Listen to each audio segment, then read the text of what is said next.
ETF index mutual funds నేర్చుకుని stock మార్కెట్లో రాణించాలనుకుంటున్నారా? వెంటనే ఈ నెంబర్కి కాల్ చేయండి.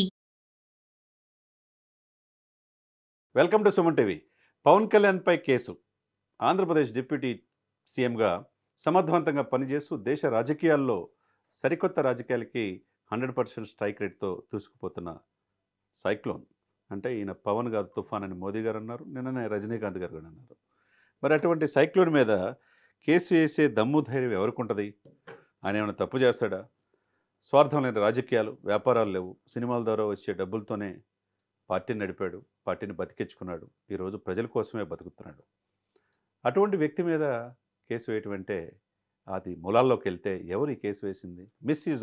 మిస్యూజ్ ఆఫ్ ప్రభుత్వ సొమ్ముని, అంటే ప్రభుత్వ సొమ్ముని అక్రమంగా దుర్వినియోగం చేస్తున్నాం అనే ఇదిని హైకోర్టులో కేసు వేశారు. ఈయన మీద వేసింది ఎవరు? మాజీ ఐఏఎస్ ఆఫీసరు విజయ్ కుమార్. ఆయన అనుంగ శిష్యుడి జగన్మోహన్ రెడ్డి గారికి, వేరే విధేయుడు వైఎస్ రాజశేఖర రెడ్డి గారికి. ఆయన మరి చెప్తే ఎట్లా రాజకీయాలు? అంటే పాపం వాళ్ళ నాయకుడిని చెప్పి 151 సీట్ల నుంచి 11 సీట్లకు పరిమితం చేశాడనే బాధ మనసులో పూర్తిగా ఉన్నట్టుంది విజయ్ కుమార్ గారికి. అంటే మిస్యూజ్ ఆఫ్ ప్రభుత్వ సొమ్ముని దుర్వినియోగం చేస్తున్నట్టుగా ఆయన మీద కేసు వేస్తే నిన్ననే స్వీకరించి ఆర్గ్యుమెంట్స్ జరిగినాయి. అది ఇప్పట్లో తెలియ అవకాశం లేదు. ఒకవేళ పవన్ కళ్యాణ్ గారే ప్రభుత్వ సొమ్మును దుర్వినియోగం చేసేవాడైతే తన బిడ్డల డిపాజిట్లు కూడా కరిగించి కోట్లాది రూపాయలు పేద ప్రజలకు పంచడు.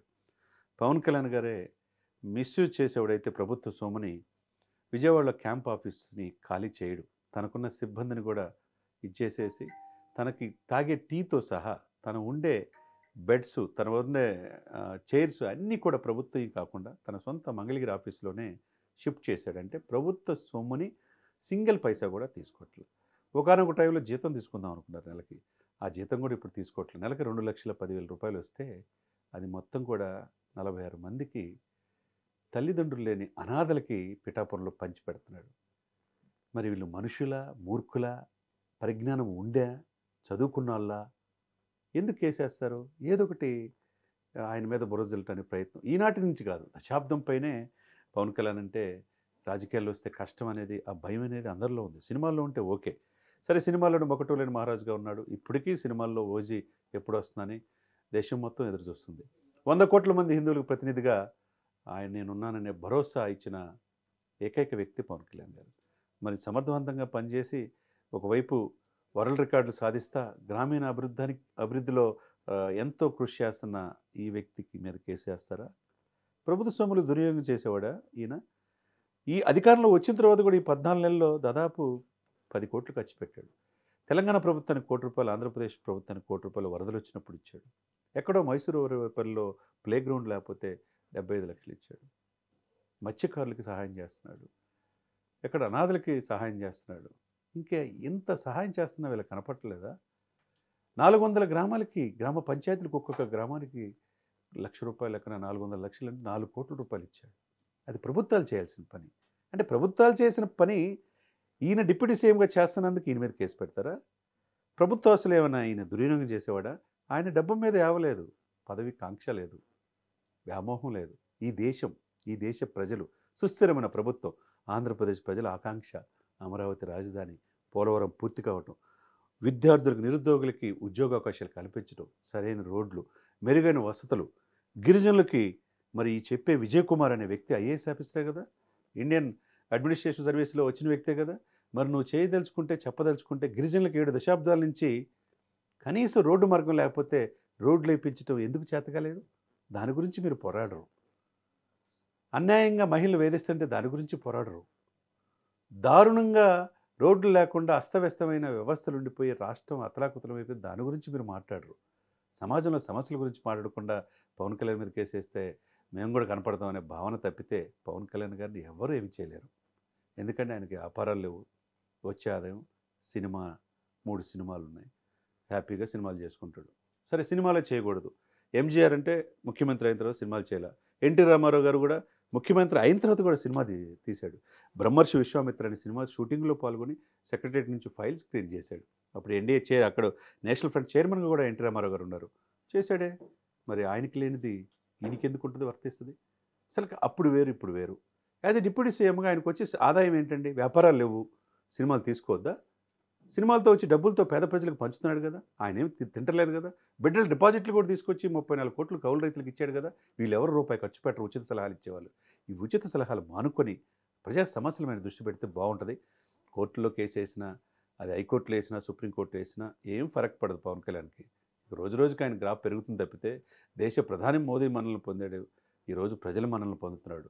కేసు వేసినంత మాత్రాన ఏం చేశాడు ఆయన? ఆయనకు వచ్చి జీతపత్యాలే తీసుకోవట్లా, ఏ విధంగా కేసేస్తారు? అంటే ప్రభుత్వ ఆస్తి దుర్వినియోగం చేస్తున్నాడు పవన్ కళ్యాణ్. ఏ ప్రజలు అడిగినా, 4 కోట్ల మంది ఆంధ్రప్రదేశ్ ప్రజలు అడిగినా చెప్తారు. 100 కోట్ల మంది హిందువులు ప్రతినిధిగా సనాతన ధర్మం కోసం పోరాడే పవన్ కళ్యాణ్ నిబద్ధత గురించి చెప్తారు. ఎక్కడో తిరుమలలో పవిత్రత, లడ్డు అపవిత్రత అయితే 11 రోజులు ప్రాచ్యత దీక్ష చేసి హిందూ సమాజానికి ఒక సంకేతం ఇచ్చిన పవన్ కళ్యాణ్ గారి యొక్క సేవా నిరతి మీకు కనపడుతులేదా? ఎక్కడో సైనికులకి కోట్లాది రూపాయలు ఇచ్చిన పవన్ కళ్యాణ్ కనపడుతులేదా? ఇప్పటి వరకు దాదాపు 100 కోట్ల దాకా ఖర్చు పెట్టాడు సమాజానికి. మీరు ఎవరైనా రూపాయి ఖర్చు పెట్టేవాళ్ళ? ఈ ఉచిత సలహాలు వేసి కేసులు వేసేవాళ్ళు? పవన్ కళ్యాణ్ గారిని ఎవరు ఏమి చేయలేరు. మీరు కోర్టులకు వెళ్ళండి, ఏమైనా పెట్టుకోండి, ఎక్కడెక్కడ కేసులు పెట్టుకోండి. ఆయన సమాజానికి ఉపయోగపడే వ్యక్తి, సమాజం గురించి ఆలోచించే వ్యక్తి, ఒక్క రూపాయి కూడా ప్రభుత్వ సొమ్ముని దుర్వినియోగం చేయని వ్యక్తి. ఒరే బాబు, క్యాంప్ ఆఫీస్ డిప్యూటీ సీఎంగా 6 శాఖలు ఉన్నాయి. అటవీ శాఖ ఉంది ఆయనదే, అటవీ పర్యావరణ శాఖ ఆయనదే, గ్రామీణ అభివృద్ధి శాఖ మంత్రి ఆయనే, పంచాయతీరాజ్ ఆయనే, గ్రామీణ నీటిపారుదల మంచినీరు సలహా ఆయనదే, సైన్స్ అండ్ టెక్నాలజీ అయిందే. అంటే 5 కీలకమైన శాఖల్లో ఒక్కొక్కరు పెట్టుకోదలుచుకుంటే 10 మంది సిబ్బందిని పెట్టుకోవచ్చు. 5 పదులు 50 మందిని సిబ్బంది పెట్టుకోవచ్చు. ఆయన దగ్గర ఉంది ఎవరు? కృష్ణతేజ్ అనే సమర్థవంతమైన ఐఏఎస్ ఆఫీసర్ కేరళ నుంచి తెచ్చుకున్న వ్యక్తి. ఇంకో పిఎస్ కానీ ఓఎస్డీ కూడా ఎవరు? సమర్థవంతమైన ఆఫీసర్స్ తెచ్చుకుని, అందరూ ర్యాంకర్లే. సమర్థవంతమైన ఆ నలుగురిని పెట్టుకొని ఆయన నడుపుతున్నాడు. ఇక్కడ క్యాంప్ ఆఫీస్ కూడా తన సొంత ఆఫీసులో నడుపుతున్నాడు. ప్రభుత్వ సొమ్ముని దుర్యోగం చేయట్లా. ఎక్కడికి వెళ్ళినా ఆయన సొమ్ము, ఆయన సంపాదించి సినిమాల ద్వారా వచ్చిన సొమ్మునే. అంటే మీరు సినిమాలు తీస్తే సినిమాలు తీయకూడదని మీరు అంటారా? అది వ్యక్తిగతం. ఆయన ఎక్కడ 1 ఇయర్ పాటు ప్రభుత్వ గాడిలో పడేదాకా సినిమాలు తీయలేదే. మరి నిర్మాతలు ఇబ్బంది పడకూడదు కదా. 24 క్రాఫ్ట్స్ దాని మీద ఆధారపడిన వాళ్ళు సినిమాలు వాళ్ళ కోసం తీశాడు, తప్పేంది? కాబట్టి పవన్ కళ్యాణ్ గారిని ఇది కోర్టులో ఏం చూస్తారు? కోర్టులో అంటే సాక్ష్యాలు. యాజ్ ఎ లామెన్గా నాకు కూడా తెలిసింది ఏంటంటే, మనిషి భావ ప్రకటన స్వేచ్ఛ ఉన్నది. ప్రతి మనిషికి తన యొక్క ఏదైతే సమాజానికి తన కళ ఉందో ప్రజలకు చూపించే ఇది ఉంటుంది. కాబట్టి పవన్ కళ్యాణ్ గారు చేసి ఏమీ తప్పు చేయలేదు. విజయ్ కుమార్ పాపం ఆయన ఆశలు అడయాసలై కోర్టులో ఈ కేసు నిలవదు. ఆయన సినిమాలు, ఓజీ సినిమా అయిపోయింది, సెప్టెంబర్ 25 ప్రపంచవ్యాప్తంగా రిలీజ్ అవుతుంది. అది ఎవరు ఆపలేరు. ఆ తర్వాత వస్తే ఉస్తాద్ భగత్ సింగ్ ఆపలేరు. ఆ తర్వాత సినిమాలు తీయాలనుకుంటే తీస్తాడు, లేకపోతే ఆ బాధ్యత అకిరానందన్ వాళ్ళ కుమారుడు తీసుకుంటాడు. కాబట్టి మీ ఎవరో ఉచిత సలహాలు చెప్పాల్సిన అవసరం లేదు. పవన్ మీద కేసు పెట్టింది ఏమవుతుందో అని అభిమానులు చింత చెందాల్సిన అవసరం లేదు. జన సైనికులు అస్సలు ఆదుర్దపడాల్సిన అవసరం లేదు. వేరే మహిళలు అస్సలకి ఇబ్బంది పడాల్సిన అవసరం. ఈరోజు పవన్ కళ్యాణ్ అనే వ్యక్తి నేషనల్ పొలిటికల్ స్టార్. కాబట్టి ఆయన మీద ఏ నిందలు మోపినా ఆ నిందలు మోపిన వాళ్ళకే ఇబ్బంది తప్పితే ఆయనకి ఏమీ కాదు. ఆయన ఒక యోగి ఆదిత్యనాథ్ ఈ దేశం కోసం ఏదైనా చేస్తాడో, సాక్రిఫైస్ చేస్తాడో, ఆ తర్వాత అంత ప్రజాదరణ పొందిన నాయకుడిగా నేడు పవన్ కళ్యాణ్ గారు మనందరికీ కనపడుతున్నాడు.